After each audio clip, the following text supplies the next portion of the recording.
அவங்க வந்து என்னை எதிரியா நினைச்சு எனக்கு செய்யாத இடையூறுகள் கிடையாது, எனக்கு கொடுக்காத பிரச்சனைகள் கிடையாது. கொடுத்துட்டு தான் இருக்காங்க. இப்போ வரைக்கும் நிறைய பிரச்சனைகள் வந்துட்டு தான் இருக்குது. உதாரணத்துக்கு பார்த்தீங்கன்னா வேசார் பாயில ஒரு சூப்பர் ஸ்டாரை வந்து நான் பேசியிருப்பேன். ஆனால் அந்த சூப்பர் ஸ்டார் வந்து எவ்வளோ பிரச்சனைகள் போயின்னு தான் இருக்கு. நிறைய பேர்லாம் கூட என்னை கேட்டாங்க, அவங்களாம் வந்து ஆன்மீகத்தில் இருக்காங்க, அவங்க கிட்டலாம் வச்சுக்காத. இல்லை, இதற்குமே வந்து நீங்கள் அவங்க பேரை குறிப்பிடாமல் சொல்கிறதுக்கு எல்லாருக்கும் ஒரு கேள்வி எழலாம். பயந்துட்டாங்களோ, பேரை கூட சொல்ல மாட்டாங்களே? கண்டிப்பாக அப்படிலாம் கிடையாது. யாருக்கு யாரும் பயப்படணுன்ற அவசியமே கிடையாது. ஏன் பயப்படணும்? அதெல்லாம் கிடையாது. பட் வந்து என்ன சூனியம் வச்சிட போறாங்க, கை கால் விழுந்துற போது அப்படிலாம் சொன்னாங்க. நான் என்ன சொன்னேன், ஒரு வருஷமா நான் மோதினுக்கிறேன், ஒரு வருஷமா பண்ணாத சூனியம் பண்ணி என்னமா ஆக போகுது? அதெல்லாம் நம்புறவங்களுக்கு தான் அதெல்லாம் பெரிய விஷயம். நான் அதெல்லாம் என்னைக்குமே நம்பல. பண்ணணும்னா எனக்கு எவ்வளவு பண்ணிருக்கலாமே இந்த 1 இயர்ல. இருக்கிற காலத்தை ஓட்டி தானே ஆகணும். அப்ப யாசகம் கேட்க போறது, நீ கேட்க கூடாது. ஏன்னா இவங்க பொழப்ப வந்து நம்ம கட் பண்ணிட்டோம்னா இவங்க திருப்பி நம்ம கிட்டே வந்துருவாங்க அப்படின்ற மாதிரியான ஒரு சில செயல்கள்லாம் வந்து சூப்பர் ஸ்டார் சம்பந்தப்பட்டவங்களும் பண்றாங்க. நிறைய பேர் இந்த நாயக் சிஸ்டம்னு பண்ணிட்டு இருக்காங்க. உதாரணத்துக்கு சூப்பர் ஸ்டார் சம்பந்தப்பட்டவங்க தான். அப்ப சூப்பர் ஸ்டார் பண்ணலன்னு எடுத்துக்கலாமா மேம்? சூப்பர் ஸ்டார் தான் ஒரு சேனலுக்குமே போயிட்டு அங்க ஆங்கரிங் அந்த பொண்ணுங்க கிட்ட போய் கெஞ்சி ஒருத்தர்கிட்ட பேசி அவங்க பேசின சில விஷயங்கள் எல்லாம் வந்து எடுத்திருக்காங்க. யார் பேசினது? இந்த சம்பந்தப்பட்ட திருநங்கை வந்து அவங்க பேசின காட்சிகளே அந்த சேனல்ல இருந்து எடுக்க சொல்லிருக்காங்க. கண்டிப்பா சம்பந்தப்பட்டவங்க வந்து அவங்க என்ன பேசினாங்களோ அதெல்லாம் போயிட்டு ஒவ்வொரு சேனல்லையே இருந்துட்டு அதெல்லாம் வந்து டெலீட் பண்ணியிருக்காங்க. எதற்காக மேம் அந்த மாதிரி பண்றாங்க? அவங்களுக்கு பயம். அவங்க கிட்ட ஏதோ ஒரு சக்தி இருக்கு, யாரோ ஒருத்தர்கிட்ட தான் அது இருக்கும். மற்றபடி இந்த மாதிரி ஸ்டாரா இருக்கிறவங்க கிட்டலாம் வந்து அந்த சக்தி இருக்கான்னு கேட்டால் இல்லைன்னு தான் நான் சொல்வேன். அப்படி இருந்திருந்தால் இந்த ஒரு ஆண்டுக்கு எவ்வளோ பெரிய பிரச்சனை எல்லாம் போச்சு. எனக்கு பண்ண வேண்டியது தானே சூனியம் பில்லி. என்னை விரோதியா எதிரியா பார்க்கக்கூடியவங்க எனக்கு ஏன் செஞ்சிருக்க மாட்டாங்க? பண்ண முடியாது. இந்த ஆன்மீகம்ன்றது ஒரு ட்ரெண்டிங் ஆயிடுச்சு. அதுலயும் வந்து பாத்தீங்கன்னா எவ்வளோ சாமிங்க இருக்கு, கருமாரி முத்துமாரி நாகத்தவை எவ்வளோ இருக்கு. ஆனா அங்காளம்மனை மட்டும் பர்டிகுலரா இவங்க வந்து எடுக்குது இன்னும் ரொம்ப ட்ரெண்டிங் ஆயிடுச்சு. ஏன் அப்படி அங்காளம்மனை மட்டும் ஸ்பெசிஃபிக்கா எடுக்கிறாங்க? அவங்களுக்கு ஏத்த வேஷம் அதுலதாம்மா அமையும், அவங்களுக்கு ஏத்த ஸ்டெப் அதுலதான் போட முடியும். இப்போ ஒரு நாகாத்தம்மன் மருளுவதுன்னா அவங்க பாம்பு டான்ஸ் தான், அதெல்லாம் இவங்களுக்கு கெத்தாலாம் இருக்காது. அதே நீ ஒரு அங்காளம்மா வேஷம் போட்டு அந்த மண்டோடு தாலியை கடிச்சின்னு கையை இப்படியும் அப்படியும் தூக்கி ஆடும்போது அது ஒரு கெத்து. சரிங்களா? அதெல்லாம் அப்படிதான் போக முடியுன்றதுனால நிறைய பேர் பாருங்க இப்போ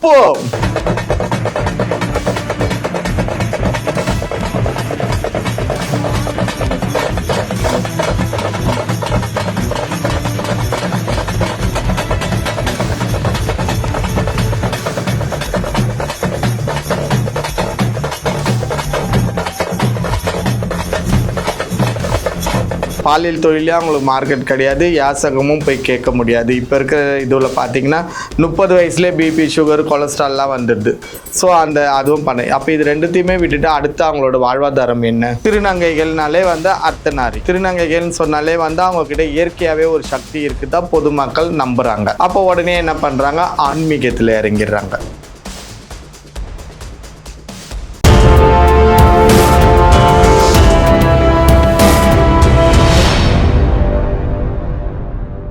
தமிழ் நேயர்களுக்கு வணக்கம். இன்னைக்கு நம்ம கூட வெளிச்சம் அறக்கட்டளை நிறுவனர் திருநங்கை போராளி திருநங்கை மந்த்ரா மேம் அவர்கள் தான் இணைஞ்சிருக்காங்க. வணக்கம் மேம்.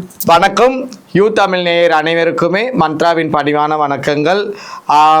என்னோட நலம் விரும்பிகள் நிறைய பேர் நல்ல நல்ல கமெண்ட்ஸ்லாம் போடுறீங்க. உங்களோட அன்பும் ஆதரவும் என்னென்னைக்குமே எனக்கு இருக்கணும்னு உங்கள் அனைவரையுமே வந்து நான் மிக தாழ்மையுடன் கேட்டுக்கொள்கிறேன். சொல்லுமா பவித்ரா. திருநங்கை சமூகத்தில் நடக்கக்கூடிய நிறைய குற்ற செயல்கள் குறித்தும் சட்டவிரோத செயல்கள் குறித்தும் தொடர்ந்து பேசிக்கிட்டே வரீங்க. அந்த வகையில் உங்களுக்கு மக்கள் கிட்ட பெருத்த ஒரு ஆதரவு உருவாகி இருக்கு. உங்களுக்கு ஆதரவாக பேசக்கூடிய திருநங்கைகள் மத்தியிலும் நல்ல ஒரு ஆதரவை பெற்றிருக்கீங்க. ஆனால் நீங்கள் எதிர்த்து கேள்வி கேட்கக்கூடிய அந்த திருநங்கைகள் இருக்காங்கல்ல, அவங்க இப்போ வரைக்கும் ஆற்றக்கூடிய எதிர்வினைகள் என்னவா இருக்கு மேம்? அதாவது வந்துட்டுமா, நீங்கள் ஒரு வார்த்தை சொல்லியிருந்தீங்க, மக்கள்கிட்ட வந்து எனக்கு ஒரு பெரிய ஆதரவு கிடைச்சிருக்குன்னு சொல்லியிருக்கீங்க. மக்கள்கிட்ட மட்டும் இல்லைம்மா, எல்லாருக்கிட்ட திருநங்கை மக்கள் எல்லாருக்கிட்டையுமே எனக்கு ஒரு பெரிய வரவேற்பு இருந்திருக்கு. அதில் பொதுமக்கள் ஒரு ஆண் பெண் இவங்க கிட்டேருந்து எனக்கு நிறைய ஆதரவுகள் கிடைச்சிருக்கு. அதுலேருந்து நான் என்ன புரிஞ்சுக்கிறேன்னா, திருநங்கைகள் கிட்ட இருந்து திருநங்கைகள் பாதிச்சதை விட பொதுமக்களும் நிறைய பாதிச்சிருக்காங்க. அதெல்லாம் உண்மையும் கூட. நாங்களும் நிறைய விஷயங்கள் பார்த்துருக்கோம். வழியில் போகும்போது 10 ரூபாய் கேட்டு பர்ஸு பிடிக்கணும் ஓடுறது, ட்ரெயினில் அராஜகம் பண்ணுறது, இந்த பீச்சில் போயிட்டு காதல் ஜோடிகள் கிட்ட போயிட்டு அராஜகம் பண்ணுறது, இது மாதிரிலாம் திருநங்கைகள் வந்து இடையூறு பண்ணாத இடங்களே கிடையாது. அதுவும் வந்துட்டு எல்லா திருநங்கைகளையும் வந்து நான் சொல்ல முடியாது. ஒரு சில திருநங்கைகள் அடங்காப்பிடாரிகள் சொல்லுவாங்க இல்லையா, அந்த மாதிரி சில திருநங்கைகள் இந்த மாதிரியான அராஜகங்கள்லாம் பண்ணுறாங்க. ஸோ ஒருத்தர் பண்ணுற தவறுனால பார்க்கக்கூடிய மக்களுக்கு வந்து எல்லா திருநங்கைகள் மேலேயுமே வந்துட்டு ஒரு தவறான அபிப்பிராயம் வந்துடுது. அதில் வந்து மந்த்ராக்கு வந்து ஒரு நல்ல பேர் பொதுமக்கள் கிட்ட வருதுன்னும் போது அதை விட சந்தோஷம் எனக்கு வேற என்ன இருக்கு. இது ஒரு விஷயம். ரெண்டாவது வந்து இந்த நாயக்கு சிஸ்டம் பற்றி தானே கேட்டீங்க. அந்த எதிரணிகள்லேருந்து நான் வந்து என்றைக்குமே வந்து நாயக்குகளெல்லாம் வந்து எதிரியாகவே நான் பார்க்கல. அவங்கள வந்து நான் எனக்கு மூத்த திருநங்கைகள்லாம் நான் பார்க்குறேன். அவங்க ஒன்றா என்ன எதிரியாக பார்த்துருக்கலாம், நான் அப்படி பார்க்கல. இப்போ வந்து அவங்க வந்து என்னை எதிரியாக நினச்சி எனக்கு செய்யாத இடையூறுகள் கிடையாது, எனக்கு கொடுக்காத பிரச்சனைகள் கிடையாது. கொடுத்துட்டு தான் இருக்காங்க. இப்போ வரைக்குமோ நிறைய பிரச்சனைகள் வந்துட்டு தான் இருக்குது. உதாரணத்துக்கு பார்த்தீங்கன்னா, வேசார் பாயில் ஒரு சூப்பர் ஸ்டாரை வந்து நான் பேசியிருப்பேன். ஆனால் அந்த சூப்பர் ஸ்டார் வந்து எவ்வளோ பிரச்சனைகள் போயின்னு தான் இருக்குது. நிறைய விஷயங்கள் வந்துட்டு எனக்கு நடத்தின்னு தான் இருக்காங்க, பண்ணிட்டு தான் இருக்காங்க. நிறைய பேர்லாம் கூட என்னை கேட்டாங்க, அவங்களாம் வந்து ஆன்மீகத்தில் இருக்காங்க, அவங்க கிட்டலாம் வச்சுக்காத. இல்லை, இதற்குமே வந்து நீங்கள் அவங்க பேரை குறிப்பிடாமல் சொல்கிறதுக்கு எல்லாருக்கும் ஒரு கேள்வி எழலாம். பயந்துட்டாங்களோ, பேரை கூட சொல்ல மாட்டாங்களே. கண்டிப்பாக அப்படிலாம் கிடையாது. யாருக்கு யாரும் பயப்படணுன்ற அவசியமே கிடையாது. ஏன் பயப்படணும்? அதெல்லாம் கிடையாது. பட் வந்து நம்மளுடைய வழக்கு வந்து கோர்ட்டில் போயிட்டு இருக்குன்னும் போது கோர்ட்டுக்கு நம்ம மரியாதை கொடுக்கணும். அது ஒரு விஷயத்தினால தான் நான் பேர் சொல்லாமல் சூப்பர் ஸ்டார்னு சொல்கிறேன், அவ்வளோதான். பட் வேற ஒன்றும் கிடையாது. அவங்கக்கிட்ட நிறைய பேர் என்கிட்ட சொன்னாங்க, நீங்கள் வந்து அவங்க ஒரு ஆன்மீகத்தில் இருக்காங்க, அவங்கக்கிட்ட வந்து ரொம்ப நீங்கள் அவங்கள பேசுகிறீங்க, அதனால் வந்து என்ன சூனியம் வச்சிட போகிறாங்க, கை கால் விழுந்துற போது அப்படிலாம் சொன்னாங்க. நான் என்ன சொன்னேன், 1 வருஷமாக நான் மோதினுக்கிறேன், 1 வருஷமாக பண்ணாத சூனியம் பண்ணி என்னமா ஆக போகுது? அதெல்லாம் நம்புறவங்களுக்கு தான் அதெல்லாம் பெரிய விஷயம். நான் அதெல்லாம் என்றைக்குமே நம்பலை. பண்ணணும்னா எனக்கு எவ்வளோ பண்ணியிருக்கலாமே இந்த 1 இயரில். அப்படி பார்த்தா எவ்வளோ பெரிய அரசியல்வாதிகள்லாம் வந்துட்டு எதிரணிகள்லாம் சூனியம் பண்ணி வாழ விடாமலாம் பண்ணியிருக்கலாம். அதெல்லாம் நான் நம்பலை. மற்றவங்க நம்பிக்கை இருக்கிறவங்க நம்பிக்கிட்டு இருக்கட்டும், எனக்கு அதெல்லாம் பிரச்சனை கிடையாது. இவங்க சூனியம் பண்ணி தான் எனக்கு கை கால் விழ போகுது, இவங்க சூனியம் பண்ணி தான் எனக்கு வாழ்க்கையே முடிய போகுது, அப்படிலாம் கிடையாது. விதை வெதிச்சவனுக்கு தெரியும் எப்போ அறக்கணும்னு கடவுளுக்கு தெரியும், அவ்வளோதான். இவங்களெல்லாம் வந்து கடவுள், இவங்களெல்லாம் ஒரு ஆன்மீகவாதின்னு சொல்கிறவங்க முட்டாள். நான் அதை தான் சொல்லுவேன், முட்டாள். மனுஷன் கடவுள் எங்கேருந்து வந்தார்? அப்போ மனுஷனை கடவுள்னு சொல்லிட்டாங்க, கடவுளெல்லாம் என்னம்மா சொல்கிறது? அதெல்லாம் முட்டாள்தனம் தான் நான் சொல்லுவேன். அவங்களும் பார்த்தாக்கா இப்போ வந்து நிறைய விஷயங்கள் வந்துட்டு என்னை வந்து தாக்குதல்லாம் நடத்தின்னு தான் இருக்காங்க. நான் அதெல்லாம் பெருசாக எடுத்துக்கலாம். என்ன மாதிரியான தாக்குதல் நடத்துகிறாங்க? என்ன மாதிரியான தாக்குதல்னாக்கா, இப்போ நம்ம வெளிச்சம் அறக்கட்டளைக்கு நம்மளை நாடி வரக்கூடிய திருநங்கைகளோட வாழ்வாதாரத்தை முடக்கிறாங்க. நீங்கள் வெளிச்சத்தில் இருக்கீங்க, நீங்கள் வந்து இந்த யாசகம் கேட்க போகக்கூடாது, இதெல்லாம் நீங்கள் பண்ணக்கூடாதுன்னாக்கா, வெளிச்சத்துக்கு ஒரு நாளைக்கு 10 பேர் வராங்க. 10 பேருக்குமே நான் வேலை வாங்கி கொடுத்துட முடியுமா சொல்லுங்கள்? காலங்காலமாக சென்னையில் இருக்கிற NGO CBOவாலேயே அதெல்லாம் முடியாது. இத்தனைக்கும் அரசாங்கத்தால் அவங்க ஃபண்டு வாங்குறாங்க, வருஷத்துக்கு ஒரு அமௌண்ட் வாங்குறாங்க, நாங்கள் இதை செய்கிறோம் அதை செய்கிறோன்னு சொல்லக்கூடியவங்களாலேயே இதெல்லாம் பண்ண முடியாது. இப்போதைக்கு நாங்கள் ஸ்டார்ட் பண்ணியிருக்கோம், எங்களால் முடிஞ்ச உதவிகள் தான் நாங்கள் பண்ணிட்டு வர முடியும். உங்கள் நாயக்கு சிஸ்டம் ஒழுங்காக இருந்தால் உங்ககிட்டேருந்து ஏன் ஒரு நாளைக்கு 10 பேர்கிட்ட எங்ககிட்ட வராங்க? வரவங்களுக்கு என்ன பண்ணுறோம், அவங்களுக்கு உண்டான கவுன்சிலிங் கொடுக்குறோம். இது நம்ம வாழ்க்கை இதுதான், நம்ம இப்படி தான் வாழணுன்ற ஒரு நல்ல அறிவுரைகளை எடுத்து சொல்கிறோம். அதில் ஒரு சிலர் மாறுறாங்க, ஒரு சிலர் அதுக்கேற்ற மாதிரி அவங்க வாழ்வாதாரத்தை அமைச்சிக்கிறாங்க, ஒரு சிலரால் முடியலன்ற பட்சத்தில் யாசகம் கேட்க தான் போகிறாங்க. திருநங்கை இவங்க எல்லாருமே வந்து ஒன்றை வந்து நல்லா எல்லாரும் மனசுலேயே வந்து பதிவு பண்ணியிருக்காங்க. என்னன்னு பார்த்தீங்கன்னா, திருநங்கைனாலே 2 தான். ஒன்று பாலியல் தொழில், இன்னொன்று யாசகம் கேட்குது. இது வந்து பதிவு பண்ணிட்டாங்க. அப்போ வந்து இவங்களால முடியல, ஒரு வேலை டக்குன்னு கிடைக்கல, ஒரு சுயதொழிலும் உடனே நம்மளால பண்ண முடியலன்ற பட்சத்தில் என்ன பண்ணுவாங்க? இருக்கிற காலத்தை ஓட்டி தானே ஆகணும். அப்போ யாசகம் கேட்க போகிறது, நீ கேட்கக்கூடாது, ஏன்னா இவங்க பொழப்பை வந்து நம்ம கட் பண்ணிட்டோம்னா இவங்க திருப்பி நம்மக்கிட்டே வந்துடுவாங்க அப்படின்ற மாதிரியான ஒரு சில செயல்கள்லாம் வந்து சூப்பர் ஸ்டார் சம்மந்தப்பட்டவங்களும் பண்ணுறாங்க. நிறைய பேர் இந்த நாயக் சிஸ்டம்னு பண்ணிட்டு இருக்காங்க. உதாரணத்துக்கு ஒன்று சூப்பர் ஸ்டார் சம்மந்தப்பட்டவங்க தான், அப்போ சூப்பர் ஸ்டார் பண்ணலன்னு எடுத்துக்கலாமா மேம்? சூப்பர் ஸ்டாரும் தான், சூப்பர் ஸ்டார் சம்மந்தப்பட்டவங்க, வார்த்தை நல்லா கவனிங்க, சூப்பர் ஸ்டார் சம்மந்தப்பட்டவங்க 2 பேருமே தான். அதாவது தலை சொல்லாமல் வாழை உடம்புல எதுவுமே செய்யாது. அங்கே மேல் இடத்துல என்ன சொல்கிறாங்களோ அதுதான் அவங்களுக்கு கீழே இருக்கிறவங்க செய்வாங்க. அப்போ மெயின் காரணம் யார் இதில்? சரிங்களா? இவங்க மட்டும் இல்லை, இந்த 21 நாயக்கங்களே ஒரு சிலர்லாம் இந்த வேலைகள்லாம் பார்த்துட்டு தான் இருக்காங்க. உதாரணத்துக்கு பார்த்தீங்கன்னா கடந்த 1 வருஷமாக வந்து நம்ம நிறைய பிரச்சனைகளை வந்து இதை யூ தமிழ் சேனலில் பேசியிருக்கோம், நிறைய விஷயங்கள் பேசியிருக்கோம். நான் என்னைக்காவது ஏதாவது ஒரு சேனலில் போயிட்டு எனக்கு பயமாக இருக்குது, நான் வந்து தப்பான ஒரு இதுவை பதிவு பண்ணிட்டேன், எனக்கு பயமாக இருக்குது, அதனால் நான் பேசின வீடியோ வந்து எடுத்துருங்க அப்படின்னு ஏதாச்சும் ஒரு சேனலில் சொல்லியிருக்கேன்? நான் எதுலேயுமே கிடையாது. தப்போ ரைட்டோ பேசியாச்சு அப்படின்னு சொல்லி எல்லாத்துலேயும் நான் பேசுறது எல்லா சேனல்லையுமே டெலிகாஸ்ட் பண்ணியிருப்பேன். இவங்க பாருங்கள், ஒரு சேனலுக்குமே போயிட்டு அங்கே ஆங்கரிங் அந்த பொண்ணுங்க கிட்ட போய் கெஞ்சி ஒருத்தர்கிட்ட பேசி அவங்க பேசின சில விஷயங்களெல்லாம் வந்து எடுத்திருக்காங்க. யார் பேசினது? இந்த சம்பந்தப்பட்ட திருநங்கை வந்து அவங்க பேசின காட்சிகளே அந்த சேனல்ல இருந்து எடுக்க சொல்லிருக்காங்க. கண்டிப்பா சம்பந்தப்பட்டவங்க வந்து அவங்க என்ன பேசினாங்களோ அதெல்லாம் போயிட்டு ஒவ்வொரு சேனல்லையே இருந்துட்டு அதெல்லாம் வந்து டெலீட் பண்ணியிருக்காங்க. எதற்காக மேம் அந்த மாதிரி பண்றாங்க? அவங்களுக்கு பயம். ஏன்னா கோர்ட்டில் வழக்கு போயிட்டு இருக்கு. அந்த வழக்கில் வந்து சில விஷயங்கள்லாம் வந்து அவங்க பேசுனதுலேருந்தே நான் எனக்கு ஆதாரமாக எடுத்து காட்டுவேன் இல்லையா, அதனால எடுத்து. ஏன் உனக்கு இவ்வளோ கேவலமான புத்தி? பேசும்போது இந்த தைரியம் ஏன் இப்போ அந்த தைரியம் இப்போ இல்லை உனக்கு? கோர்ட்டில் வழக்கே நீ தான் போட்டுருக்குற, அப்படின்னும் போது உனக்கு அந்த தைரியம் இல்லாமல் போயிடுச்சு. வழக்கு போடுறதுக்கு தைரியம் இருந்தது இல்லை, அப்போ நீ பேசுறது அந்தந்த சேனலில் இருக்கணும் இல்லையா? ஒவ்வொரு சேனல்லையும் நான் இப்போ பார்க்குறேன், எல்லாத்துலேயுமே வந்து அவங்க பேசின ஒரு சில வீடியோஸ் எல்லாம் வந்துட்டு டெலீட் பண்ணியிருக்காங்க. சேனல் தரப்பில் நீக்கிட்டாங்க அப்படின்னு நீங்கள் எப்படி மேம் சொல்கிறீங்க? அங்கேருந்து ஏதாவது அதிகாரப்பூர்வ தகவல் உங்களுக்கு வந்துதா? சேனல்லையும் நாங்கள் பார்க்குறோமேம்மா. இப்போ நான் என்ன பேசுறேன்றது நான் டைம் கிடைக்கும் போது வச்சு ஒரு சேனல் பார்க்கும்போது இருக்கு. அவங்க நம்மளுக்கு இது என்னென்ன பதில் கொடுத்துருக்காங்கன்னு ஒரு சேனலில் பார்க்கும்போது இல்லை. அது போல் இப்போ நிறைய சேனல்ஸில் வந்து அவங்க பேசின விஷயங்கள் வந்து எடுக்கப்பட்டிருக்கு. ஒரு சில சேனல்ஸில் வந்து நான் பேசின விஷயங்கள் கூட எடுக்கப்பட்டிருக்கு. அதுக்கு என்ன காரணம்னாக்கா இவங்க போயிட்டு அங்கே சேனல்ஸில் போயிட்டு மிரட்டுறது, கொல்றது, அந்த ஆங்கரை வந்துட்டு வேறு மாதிரியான பிளாக்மெயில் பண்ண, இந்த மாதிரியான விஷயங்கள்லாம் வந்துட்டு எதுக்காக பண்ணணும்? ஒரு இடத்துல போயிட்டு நீ பேசுறதுக்கெல்லாம் உனக்கு தைரியம் இருக்கு இல்லையா, அப்போ எதுக்கு இதெல்லாம் பண்ணணும்? இதெல்லாம் என்னன்னு சொல்றதுன்னே எனக்கு தெரியல. இந்த மாதிரியான வேலைகள்லாம் வந்துட்டு இந்த சூப்பர் ஸ்டார் அவங்க சம்மந்தப்பட்டவங்கெல்லாம் பண்ணிட்டு இருக்காங்க. அதே போல் நான் சூப்பர் ஸ்டார்ன்னு சொல்கிறேன்னாக்கா திரைப்பட நடிகை சூப்பர் ஸ்டாரை சொல்லலை, அவர் என்னை தப்பாக நினச்சிக்க வேண்டாம், நான் மற்றவங்கள சொல்கிறேன், அவ்வளோதான். ஓ, நீங்களே எல்லாரும் சொல்கிறாங்க அப்படின்னு சொல்லியிருந்தீங்க. அவங்க வந்து ஒரு ஆன்மீகத்தில் மாந்திரிகம் செய்யக்கூடியவங்களா இருக்கிறதுனால நீங்கள் வந்து அவங்கள எதிர்த்து பேசும்போது உங்களுக்கு ஏதாவது சூனியம், பில்லி சூனியம் இந்த மாதிரி ஏதாவது ஒரு பண்ணிட போகிறாங்க, அது மூலயமா ஏதாவது உங்களுக்கு தாக்கம் ஏற்பட போது நிறைய எச்சரிக்கிறதா சொல்லியிருந்தீங்க. அந்த எச்சரிக்கை, அந்த ஒரு பயம்லாம் உங்களுக்கு இல்லையா மேம்?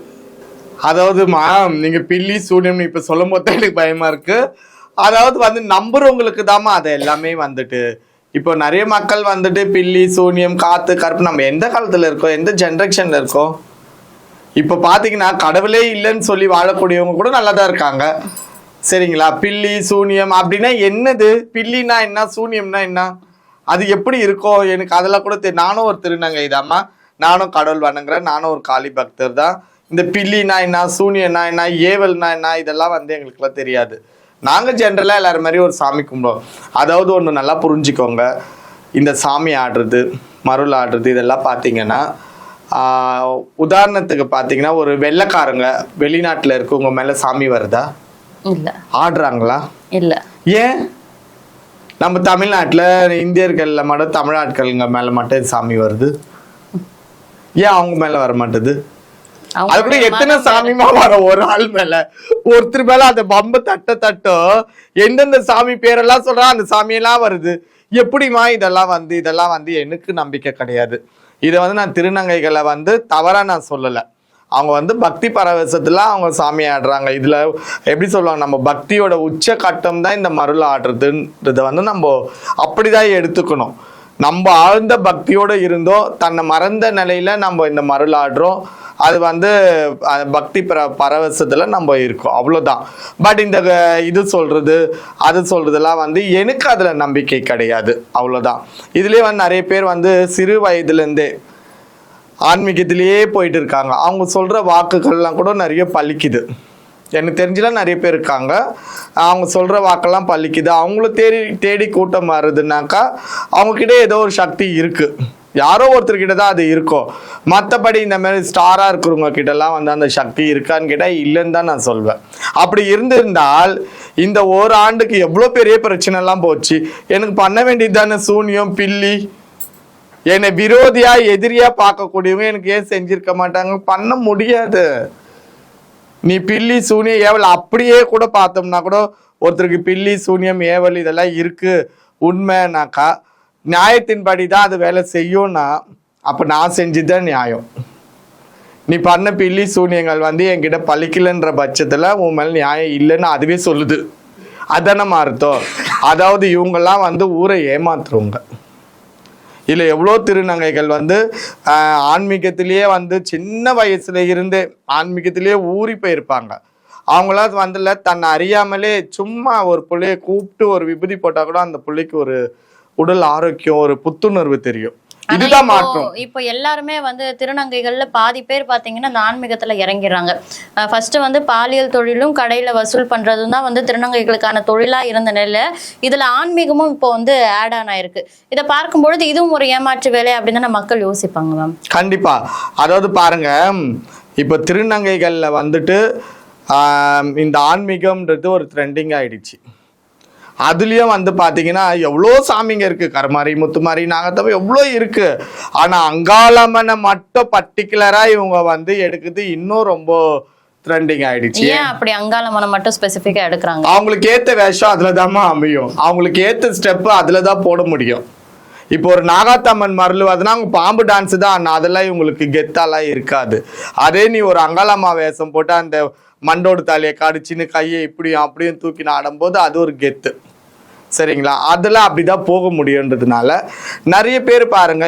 இப்போ கடந்த ஒரு 5 வருஷத்துக்கு முன்னாடிலாம் பார்த்தீங்கன்னா இந்த மயான கொள்ளைனாலே வந்துட்டு என்னன்னு தெரியாமலே நிறைய பேர்லாம் இருக்காங்க, நிறைய பேர் இருந்திருப்பாங்க.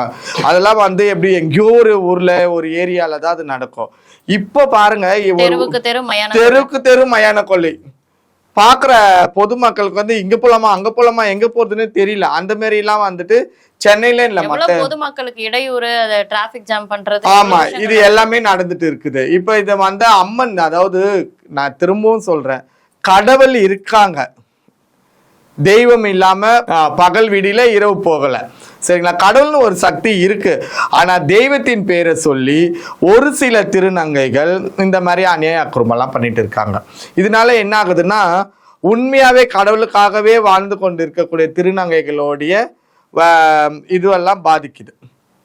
ஒருத்தரை பார்த்தா நம்ம ஒருத்தர் எடை போடுவாங்க, இவங்க ப்ராடு அப்படின்னு போய் எல்லா திருநங்கையுமே அப்படிலாம் கிடையாது. எனக்கு தெரிஞ்சு வந்து நிறைய திருநங்கைகள் வந்து நல்ல நல்ல விஷயங்கள்லாம் கொண்டு வராங்க.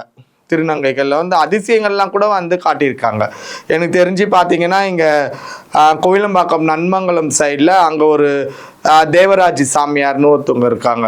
அவங்களாம் வந்து பரம்பரையாக வந்துட்டு சாமியாராக இருக்காங்க. பட் அவங்க திருநங்கை கிடையாது, இருந்தாலும் சாமியாராக வந்து அவங்க இருக்காங்க, தேவராஜின்னு சொல்லக்கூடியவங்க. அதே போல் இங்கே சென்னை ஜாபர்காம்பேட்டையில் பார்த்தீங்கன்னா சிவசங்கரின்னு ஒரு திருநங்கை இருக்காங்க.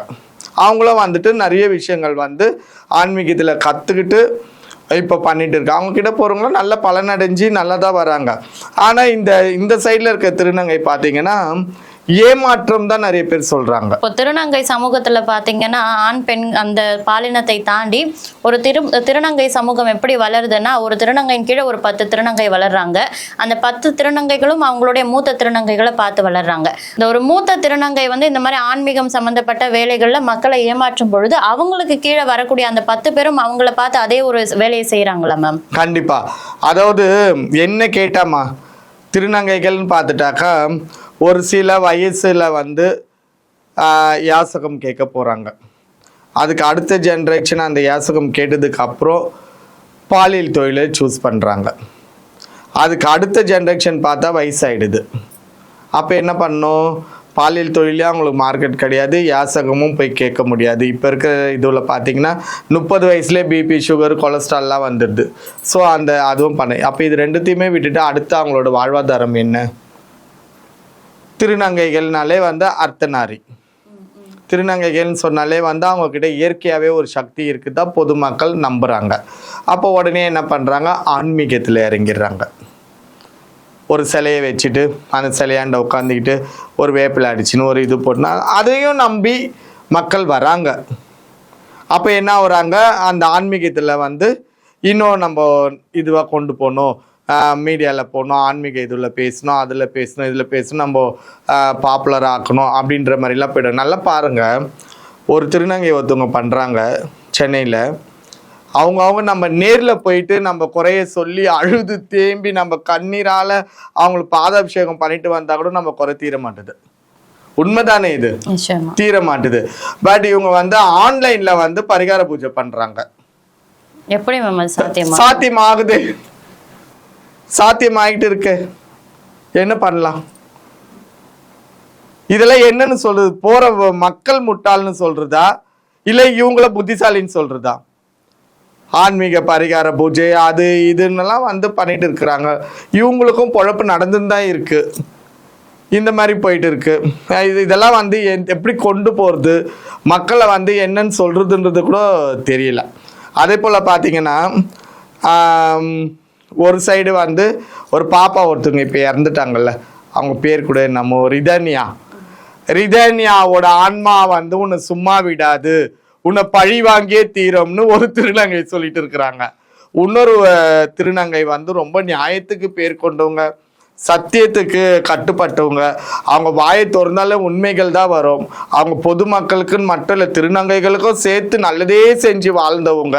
அவங்களால எத்தனையோ பேர் முன்னேறி இருக்கிறாங்க. சமீப காலமாக ஒரு ஆண்டுகளாக வந்து அவங்களோட கதைகள்லாம் வந்து மீடியாவில் நாரப்பட்டு உள்ளது. இப்போ அதெல்லாம் வந்து மறைக்கணுன்றதுக்காக சில நல்ல பேர்கள்லாம் எடுக்கணும்னு அதே ரிதன்யானமோ ஒரு வாடி தான் செத்தாங்க, இவங்க 1000 வாடி வச்சுன்னுக்குறாங்க நீலி கண்ணீரை விட்டுக்குன்னு. அவங்களும் ஒரு மீடியாவில் பேசிக்கின்னு கண்ணீரை சிந்திக்கின்னு அவங்க எடுத்த அந்த அவப்பேரை வந்து மாத்துறாங்களாம். நான் நல்லவோ, எங்கேயோ ஒரு பொண்ணு இறந்துச்சு, ஆனால் நான் கண்ணீர் விட்டு நான் அந்த பொண்ணுக்காக அழுதேன் அப்படின்ற மாதிரிலாம். இதெல்லாம் வந்துட்டு சரி மக்களை வந்து ஏமாத்துறது. நம்ம இப்படிலாம் கண்ணீர் விட்டு அழுதோம்னாங்க பார்க்குற மக்களுக்கு ஒரு சிம்பதி கிரியேட் ஆகும், நம்ம மேலே இதுக்கு முன்னாடி இந்த கெட்ட பேர் கொஞ்சம் மாறும், நம்மளுக்கு ஒரு நல்ல பேர் கிடைக்கும் அப்படின்ற மாதிரிலாம். இதெல்லாம் அவங்களோட தொழிலில் இதெல்லாம் ஒரு டெக்னிக்னு தான் நான் சொல்வேன். ஸோ அந்த மாதிரி தான் இவங்கெல்லாம் பண்ணிட்டு இருக்காங்க. இதில் இந்த மாதிரி மக்களை ஏமாற்றக்கூடிய திருநங்கைகள், ஆன்மீகம்னு சொல்லி மக்களை ஏமாற்றவங்களை தாண்டி இந்த மாதிரி நபர்களை நம்பி போகக்கூடிய மக்கள் தான் இன்னும் விழிப்புணர்வோடு இருக்கணும் அப்படின்னு நினைக்கிறேன். ஏமாறுபவர்கள் இருக்க வரைக்கும் ஏமாற்றுபவர்கள் இருப்பாங்கன்னு சொல்லுவாங்கல்ல, அந்த மக்கள் திருந்தணும் அப்படின்றது தான் இந்த காணொலி மூலமாக நம்ம விரும்புறது மேம். இதே மாதிரி பல தகவல்களோட அடுத்த வீடியோவில் நம்ம சந்திப்போம். நன்றி.